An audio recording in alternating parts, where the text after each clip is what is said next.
మాజీ మంత్రివర్యులు రాజశేఖర్ గారు, ఉద్యమకారుడు యువనేత గిల్లు శ్రీనివాస్ గారు, పాత్రికేయ మిత్రులకు, వీడియోగ్రాఫర్లకు, ఫోటోగ్రాఫర్లకు నమస్కారం. నిన్న అర్ధరాత్రి ముఖ్యమంత్రి గారి నివాసంలో బీఆర్ఎస్ పార్టీకి వెళ్ళి ఎంపికైనటువంటి జగిత్యాల ఎమ్మెల్యే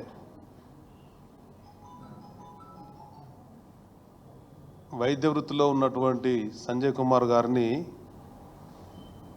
ఎమ్మెల్యేగా ఎంపిక చేసుకుంటే కాంగ్రెస్ పార్టీలో కలవడం అనేది అనైతిక చర్యగా మేము భావిస్తున్నాం. దీనికి ప్రధానమైన కారణం మన జరిగినటువంటి పార్లమెంట్ ఎన్నికల సమయంలో స్వయాన రాహుల్ గాంధీ గారే తెలంగాణ జరిగినటువంటి ఎన్నికల ప్రచార సభలో భారతదేశంలో ఉన్నటువంటి పార్లమెంట్ సభ్యులు కానీ శాసనసభ్యులు కానీ ఎన్నికైన పార్టీ నుంచిగా ఉండకుండా అధికార ప్రభుత్వంలోకి వెళ్ళినట్టయితే వెంటనే డిస్క్వాలిఫై విధంగా చట్టం తెస్తానేటువంటి మాట కూడా వారు చెప్పడం జరిగింది. ఈ భారతదేశానికి ఒక యువనేతగా కాంగ్రెస్ పార్టీ అగ్రనేతగా ఉన్నటువంటి రాహుల్ గాంధీ గారు చెప్పినటువంటి మాటను తెలంగాణ రాష్ట్ర ముఖ్యమంత్రి రేవంత్ రెడ్డి గారు అదే కాంగ్రెస్ పార్టీ నుంచి ఉండి ఒక ద్వంద్వ విధానాలతో, అంటే రాహుల్ గాంధీ గారి మాటకు విలువ లేనట్టుగా ఇవాళ భావిస్తున్నాం.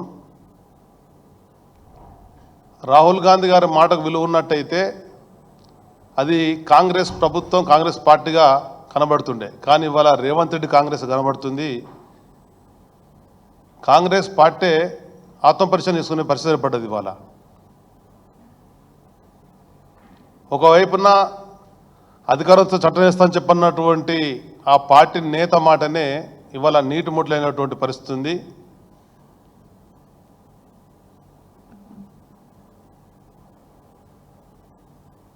ఇతర రాష్ట్రాలలో, బీజేపీ పాలిత రాష్ట్రాలలో కాంగ్రెస్ పార్టీ ఎమ్మెల్యేలు చేరినప్పుడు వెంటనే కాంగ్రెస్ పార్టీ స్పీకర్ దరఖాస్తు ఇస్తున్నారు, డిస్క్వాలిఫై చేయండి అని చెప్పని. ఇతర రాష్ట్రాల్లో ఆ విధంగా కాంగ్రెస్ పార్టీ చేస్తూ ఇక్కడ ప్రతిపక్షంలో ఎంపికైనటువంటి శాసనసభ్యులనేమో స్వయంగా ముఖ్యమంత్రి కండువా కప్పి ఇళ్లలోకి వెళ్ళి మరి లోపాయికారు ఒప్పందాలు ఏ విధంగా ఉన్నాయో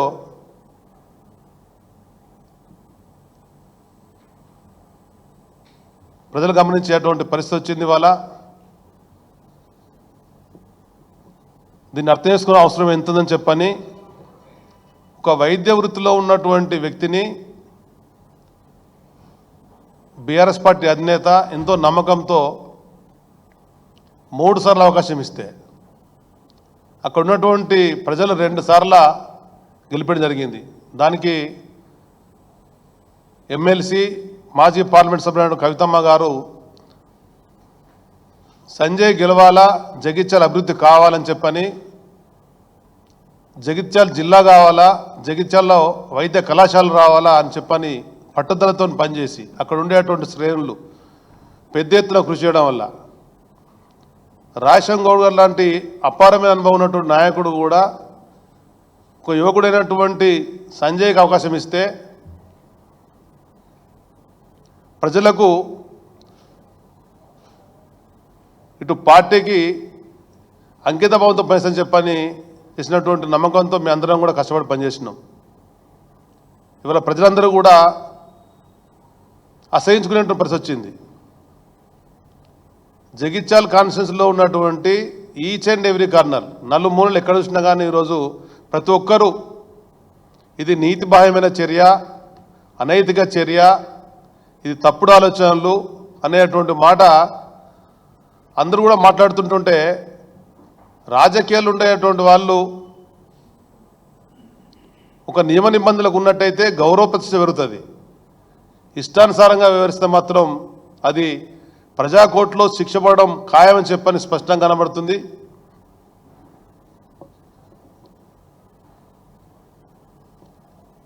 ఫిరాయింపుల చట్టం ఇస్తున్నటువంటి రాహుల్ గాంధీ గారు మరి తెలంగాణ ప్రజానికానికి మరి ఏమని సమాధానం చెప్పాల్సిన అవసరం ఉందని చెప్పని, ఇది తెలంగాణ రాష్ట్రంలో ఉన్నటువంటి అది ఇందిరా కాంగ్రెస్ పార్టీయా లేకపోతే మరి రేవంత్ కాంగ్రెస్ పార్టీ అని చెప్పనేది కూడా తెలంగాణ ప్రజానికానికి స్పష్టం చేయాల్సిన అవసరం ఉందని చెప్పని అటు రాహుల్ గాంధీని కూడా డిమాండ్ చేస్తూ, ఒకవైపున తెలంగాణ రాష్ట్రంలో నూతన ప్రభుత్వం వచ్చిన తర్వాత చేనేత కార్మికుల ఆత్మహత్యలు పెద్ద ఎత్తున జరుగుతున్నాయి. పెద్దలు కేసీఆర్ గారు ప్రభుత్వంలో ఉన్నప్పుడు ఈ రంగానికి అన్ని విధాలుగా ఆదుకోవడం వల్ల ఆత్మహత్యల నివారణ జరిగి ఆత్మగౌరవంతో జీవించడం పరిస్థితి కనబడ్డది. కానీ నేటి ప్రభుత్వం మొన్న జరిగినటువంటి ఎన్నికలలో నేతలకు అండగా ఉంటామని చెప్పని మాట ఇచ్చి నూలుపైన జీఎస్టీ ఎత్తేస్తామని చెప్పని భారత్ జోడో యాత్రలో రాహుల్ గాంధీ గారే స్వయంగా ప్రకటించి ఈ చేనేత రంగాన్ని మరమ్మగాలను విస్మరించడం వల్ల వాళ్ళకు ఉండేటువంటి బకాయిలు కూడా చెల్లింపకపోవడం వల్ల నేసినటువంటి వస్త్రాలను కొనుగోలు చేయకపోవడం, నిర్లక్ష్యం చేయడం వల్ల దాదాపు 9 మంది నేత కార్మికులు బలన్మరానికి గురైంది. సిరిసిల్లాలో 6, కరీంనగర్లో 1, ఖమ్మంలో 2, ఇప్పుడు 9 మంది ఆత్మహత్యల పాడు. ఈ ఆత్మహత్యలన్నీ ప్రభుత్వ హత్యలే. ప్రభుత్వం పూర్తిగా నిర్లక్ష్యం చేయడం వల్లనే ఇలా ఈ రంగం కుదేలే పరిస్థితి వచ్చింది. వెంటనే ఉన్నత స్థాయి సమావేశం ఏర్పాటు చేసి తక్షణమే చర్యలు చేపట్టాలని చెప్పని, ఆత్మహత్యలను నివారణ చేపట్టాలని చెప్పని ఈ ప్రభుత్వాన్ని డిమాండ్ చేస్తున్నాం. జరగబోయేటువంటి వర్షాకాల సమావేశాలలో అసెంబ్లీలో కానీ కౌన్సిల్లో కానీ ఈ ప్రభుత్వం నిలదీయడం ఖాయం. పెద్దలు కేసీఆర్ గారు, రాష్ట్ర మంత్రిగా కేటీఆర్ గారు ఇటు వస్త్ర పరిశ్రమను ఆదుకోవాలని చెప్పని నిలిచిపోయినటువంటి పథకాలను పునరుద్ధరింపజేసి అది థ్రిఫ్ట్ ఫండే కానీ, నేతన్న బీమా కానీ, నూలు సబ్సిడీ కానీ, బతుకమ్మ చీరల పేరు మీద ఇచ్చినటువంటి వస్త్రాల తయారీ వల్ల ఒకవైపున పేదవాళ్లకు అటు కానుకలుగా చీరలు ఇవ్వడం జరిగింది. బతుకమ్మ చీరలు అని చెప్పని ఇతరత్ర కానుకల పేరు మీద వాళ్ళకు చేతిండా పని కల్పించడం జరిగింది. కానీ ప్రభుత్వం మాత్రం ఎటువంటి చర్యలు చేపట్టడం లేదు. కేవలం మాటలకే పరిమితమవుతున్నారు. పత్రికలలో ప్రకటనలు ఇచ్చు ఆదుకుంటున్నాం అనేటువంటి మాట చెప్తుంటే కానీ నేటి వరకు పడుచుకున్న పాపన ఇవ్వలేదని చెప్పని ఈ ప్రభుత్వం వెంటనే వస్త్ర పరిశ్రమ జరుగుతున్నటువంటి ఆత్మహత్యల నివారణకు చర్యలు చేపట్టాలని డిమాండ్ చేస్తున్నాం. బీఆర్ఎస్ పార్టీ ద్వారా ఎంపికైనటువంటి ఎమ్మెల్యేలను మీరు నయానా భయానా ఏదో విధంగా లఘు తీసుకొని చర్చుకునే మాత్రాన బీఆర్ఎస్ పార్టీ బలహీనపడే సమస్య లేదు. ఉద్యమ నేత అయినటువంటి కేసీఆర్ గారి నాయకత్వంలో తెలంగాణ రాష్ట్ర సమగ్ర అభివృద్ధి కొరకు, తెలంగాణ సాధన కొరకు నిరంతరం శ్రమించినటువంటి శ్రేణులు ఉన్నారు. ఈ శ్రేణుల నాయకత్వం తిరిగి